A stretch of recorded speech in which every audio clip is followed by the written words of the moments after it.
हम लोग अवकल समीकरण पढ़ रहे हैं। अवकल समीकरण में हम लोगों ने अभी तक अवकल समीकरण कितने प्रकार की होती है वो पढ़ा था, अवकल समीकरण की कोटि कैसे निकालते हैं वो पढ़ा था, अवकल समीकरण की घात क्या होती है ये पढ़ा था। और आज हम डिस्कशन करेंगे अवकल समीकरण के हल के बारे में।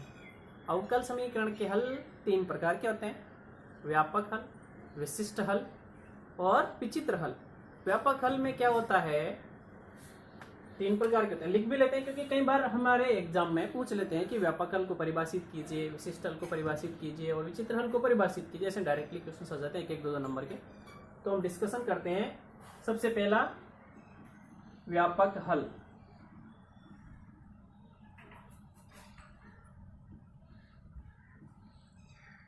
इसे जनरल सॉल्यूशन भी बोलते हैं।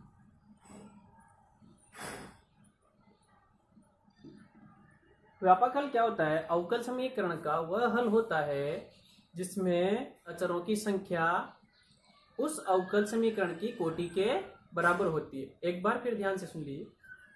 व्यापक हल वह हल होता है जिसमें स्वैच अचरों की संख्या उस अवकल समीकरण की कोटि के बराबर होती है। तो लिखिए इसकी डेफिनेशन, व्यापक हल क्या होता है।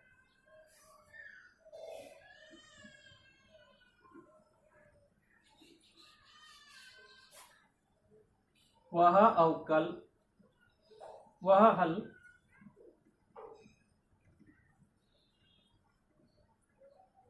जिसमें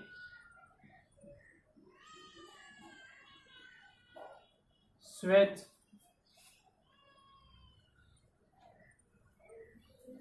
अचरों की संख्या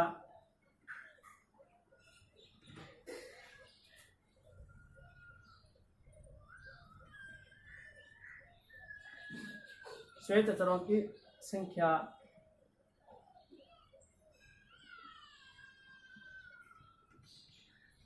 उसके अवकल समीकरण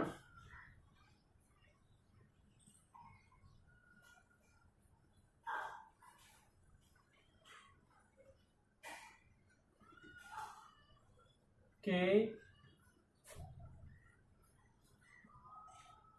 कोटि के बराबर हो।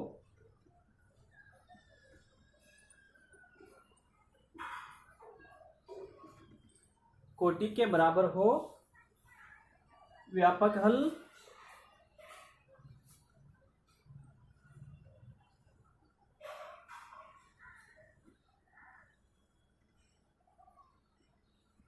कहलाता है।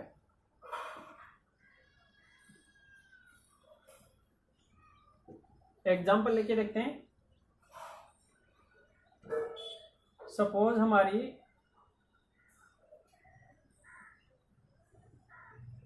a cos x plus b sin y, sorry b sin x,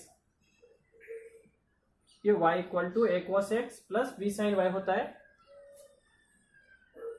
जो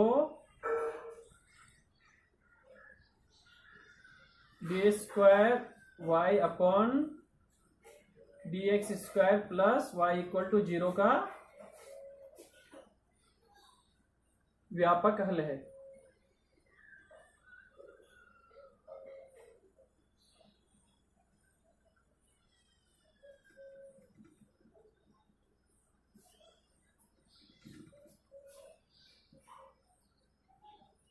क्या है? व्यापक हल है।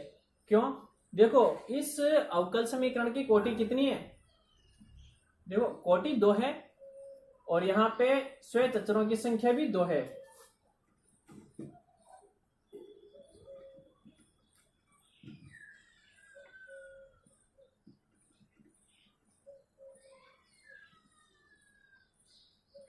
जहां ए भी स्वैच अचर है, तो ये इस अवकल समीकरण का व्यापक हल कहलाएगा। ठीक है। दूसरा होता है विशिष्ट हल। विशिष्ट हल क्या होता है?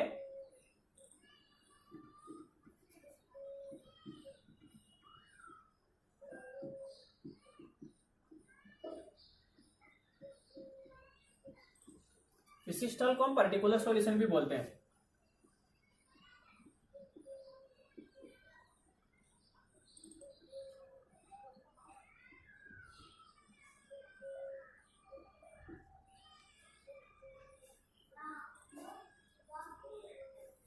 व्यापक हल जो होता है उसमें हम अवकल समीकरण के वे हल होते हैं पर्टिकुलर सॉल्यूशन जिनमें व्यापक हल में के साथ साथ कुछ प्रतिबंध दिए हो कि भाई कुछ मान दिए हुए हो या कुछ प्रतिबंध दिए हो जिनको रखने पर जो हल प्राप्त होता है, जिनको संतुष्ट करने के बाद जो हल प्राप्त होता है उस हल को हम विशिष्ट हल कहते हैं।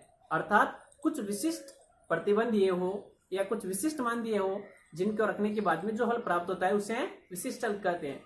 देखिए हम लिखते हैं इसके बारे में।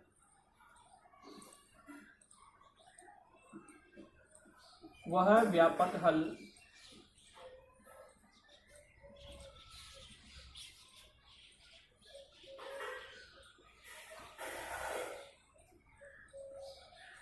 जिनमें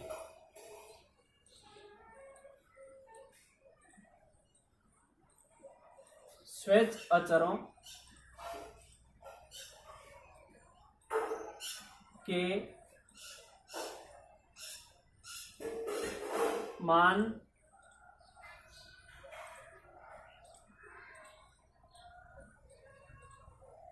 दिए गए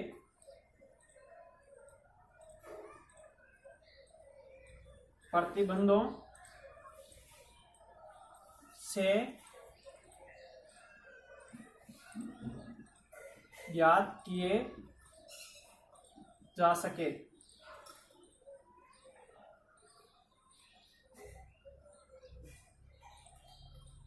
विशिष्ट हल कहलाते हैं। अब विशिष्ट हल देखिए, जैसे यहां पे दिया हुआ है हमें कि भाई y इक्वल टू वाई में x का मान 0 रखने पर ये ले लेते हैं y की वैल्यू 1 और dy बाई dx की 1। ठीक है, तो x बराबर 0 रखने पर y की वैल्यू 1, इसमें यहाँ पे तो यहाँ y की जगह पे 1, ये 0 और यहाँ पे cos 0 का मान 1, तो a की वैल्यू क्या आई 1। ठीक है, तो y इक्वल टू क्या हो गया cos x plus b sine x। अब dy बाई dx करते हैं।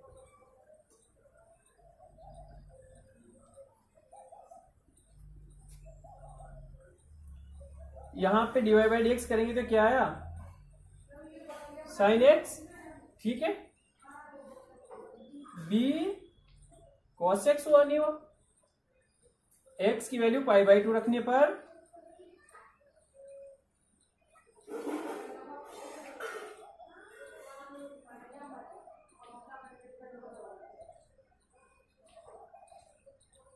x के बराबर 0 पे भी रखे देते हैं। रखे देखो यहाँ पे इसकी वैल्यू 1, x की वैल्यू जब 0 रखेंगे तो ये 0 प्लस cos 0 की वैल्यू 1, तो b बराबर क्या आया 1।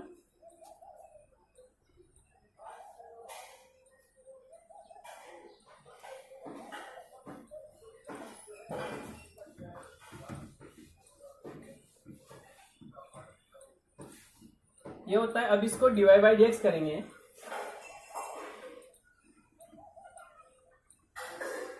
तो dy बाई dx करने पर ये क्या हुआ cos x का अवकलन minus sine x, b sine x का cos x हो गया। और हमें दिया हुआ है x की वैल्यू 0 तब भी dy बाई dx का मान 1, x बराबर 0 रखने पर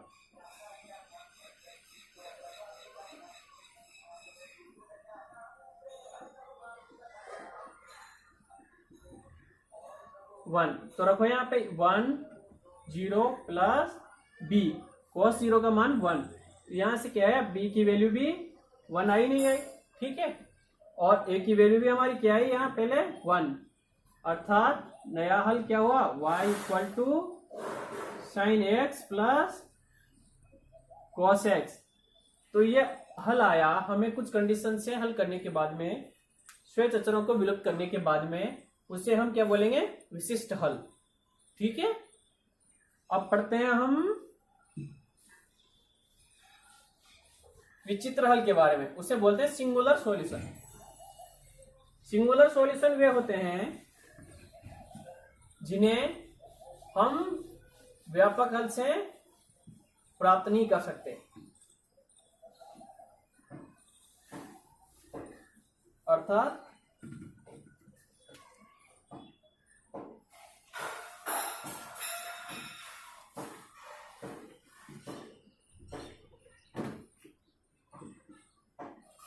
थर्ड जो होता है उसे बोलते हैं विचित्र हल।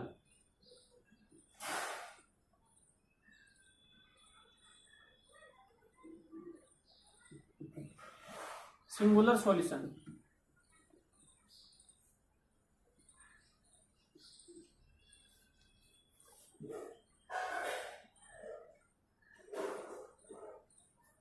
विचित्र हल वे होते हैं जिन्हें हम व्यापक हल से प्राप्त नहीं कर सकते, उन्हें हम विचित्र हल बोलते हैं, क्योंकि इनका मान अलग ही होता है। और विचित्र हल के बारे में हम आगे थोड़ा सा ब्रीफली डिस्कशन करेंगे। तो अभी तो विचित्र हल की हम डेफिनेशन लिखते हैं।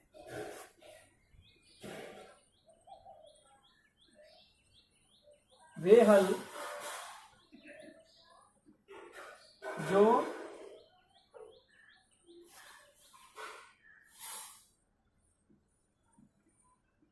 व्यापक हल से प्राप्त नहीं किए जा सकते,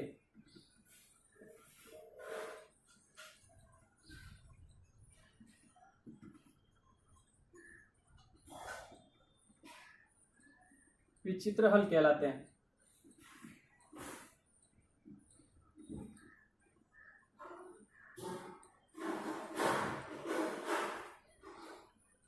एक एग्जाम्पल लेके देखते हैं। देखें, इसके लिए है विचित्र हल के अवकल समीकरण दी हुई है, ठीक है।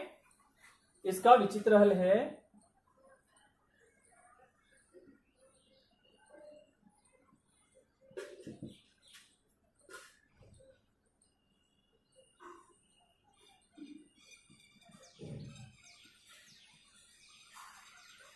ये, और व्यापक हल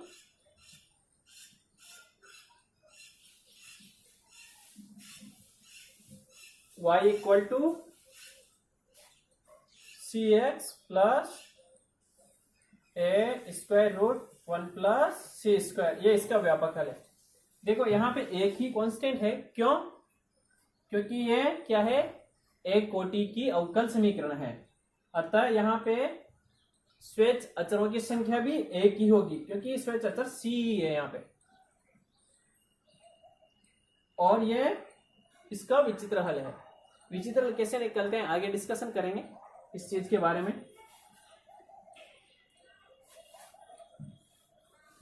अब हम पहले तो सिर्फ और सिर्फ ऑर्डिनरी डिफरेंशियल इक्वेशन के बारे में डिस्कशन करेंगे। जब ऑर्डिनरी डिफरेंशियल इक्वेशन यानी कि सामान्य अवकल समीकरण लगभग पूरी हो जाएगी, उसके बाद में हम पार्शियल डिफरेंशियल इक्वेशन पे आएंगे। तो हमारी स्टार्टिंग क्लास से लगभग 15-20 क्लास, 20 क्लास, 25 क्लास जो भी होगी, वो पहले तो ऑर्डिनरी डिफरेंशियल इक्वेशन के लिए होगी। जब हमारा ऑर्डिनरी डिफरेंशियल इक्वेशन का पार्ट पूरा हो जाएगा तो हम पार्शियल डिफरेंशियल इक्वेशन के लिए पढ़ेंगे, ठीक है। तो हम ऑर्डिनरी डिफरेंशियल इक्वेशन के बारे में डिस्कशन करेंगे आज से लेके आज के बाद। हाँ, जहाँ भी अब जब तक हम पीडी के बारे में डिस्कस करेंगे तो वहाँ पे आगे पढ़ेंगे, और अभी ओडीई के बारे में डिस्कशन करेंगे।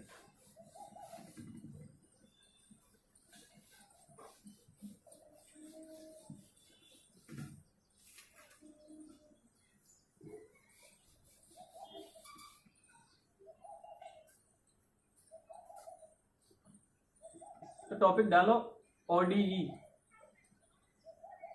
Ordinary differential equation.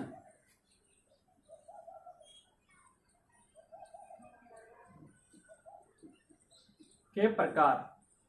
ओडी सामान्यतः दो प्रकार की होती है। नंबर 1, रैखिक अवकल समीकरण।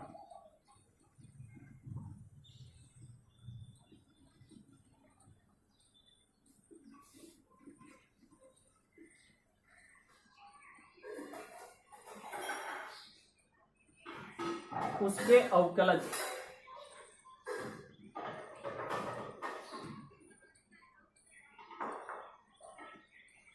प्रथम कोटि के हो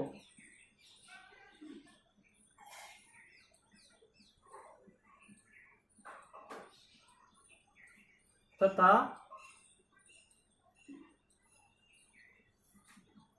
परतंत्र चर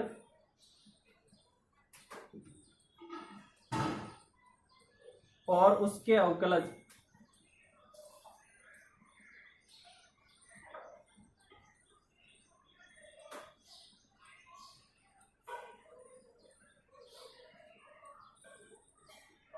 के गुणनफल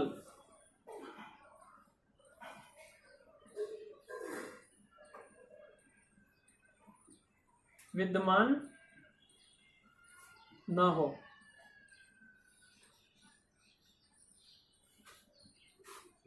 रैखिक अवकल समीकरण कहलाती है।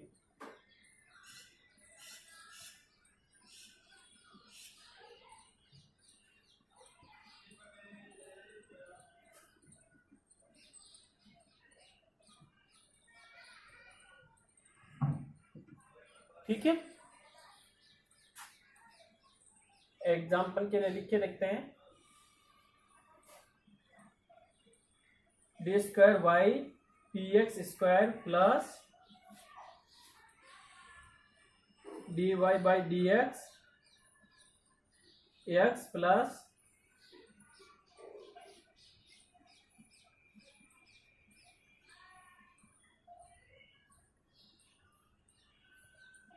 y equal to 0। देखो यहाँ पे ये रैखिक अवकल समीकरण है। कैसे? यहाँ पे एक तो परतंत्र चर और उसके अवकलज सभी प्रथम कोटि के हैं। देखो आप सभी अवकलज, देखो ये भी प्रथम कोटि का, ये भी प्रथम कोटि का,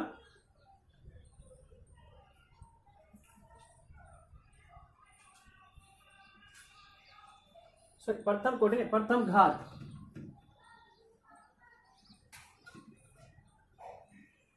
प्रथम घात।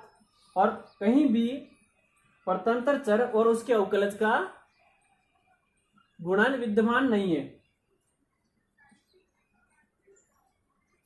ये रैखिक अवकल समीकरण कहलाते हैं। रैखिक अवकल समीकरण ऐसी अवकल समीकरण जिसमें उसके परतंत्र चर या उसके अवकलज प्रथम घात के हो तो तथा परतंत्र चर और उसके अवकलज का गुणनफल विद्यमान न हो तो ऐसी अवकल समीकरण रैखिक अवकल समीकरण कहलाती है। ठीक है, सेकेंड टाइप के हम पढ़ के देखते हैं, अरैखिक अवकल समीकरण।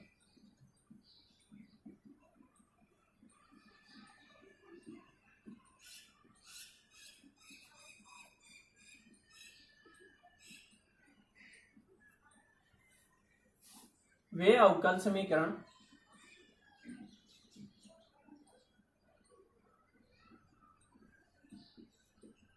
जो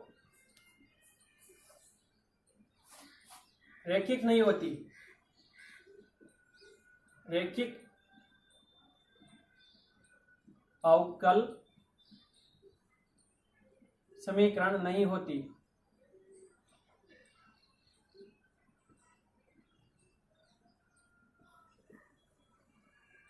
अरैखिक अवकल समीकरण कहलाती है।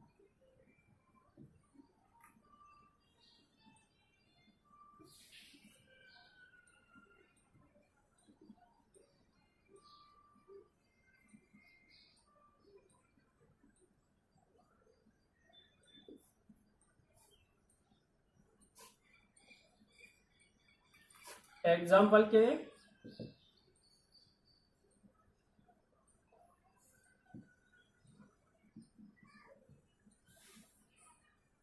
ये देखो यहाँ पे क्या है, यह परतंत्र चर और उसका अवकलज दोनों प्रथम घात के तो हैं लेकिन दोनों का गुणन विद्यमान है, इसलिए यह रैखिक अवकल समीकरण नहीं है और अर्थात यह अरैखिक अवकल समीकरण होगी।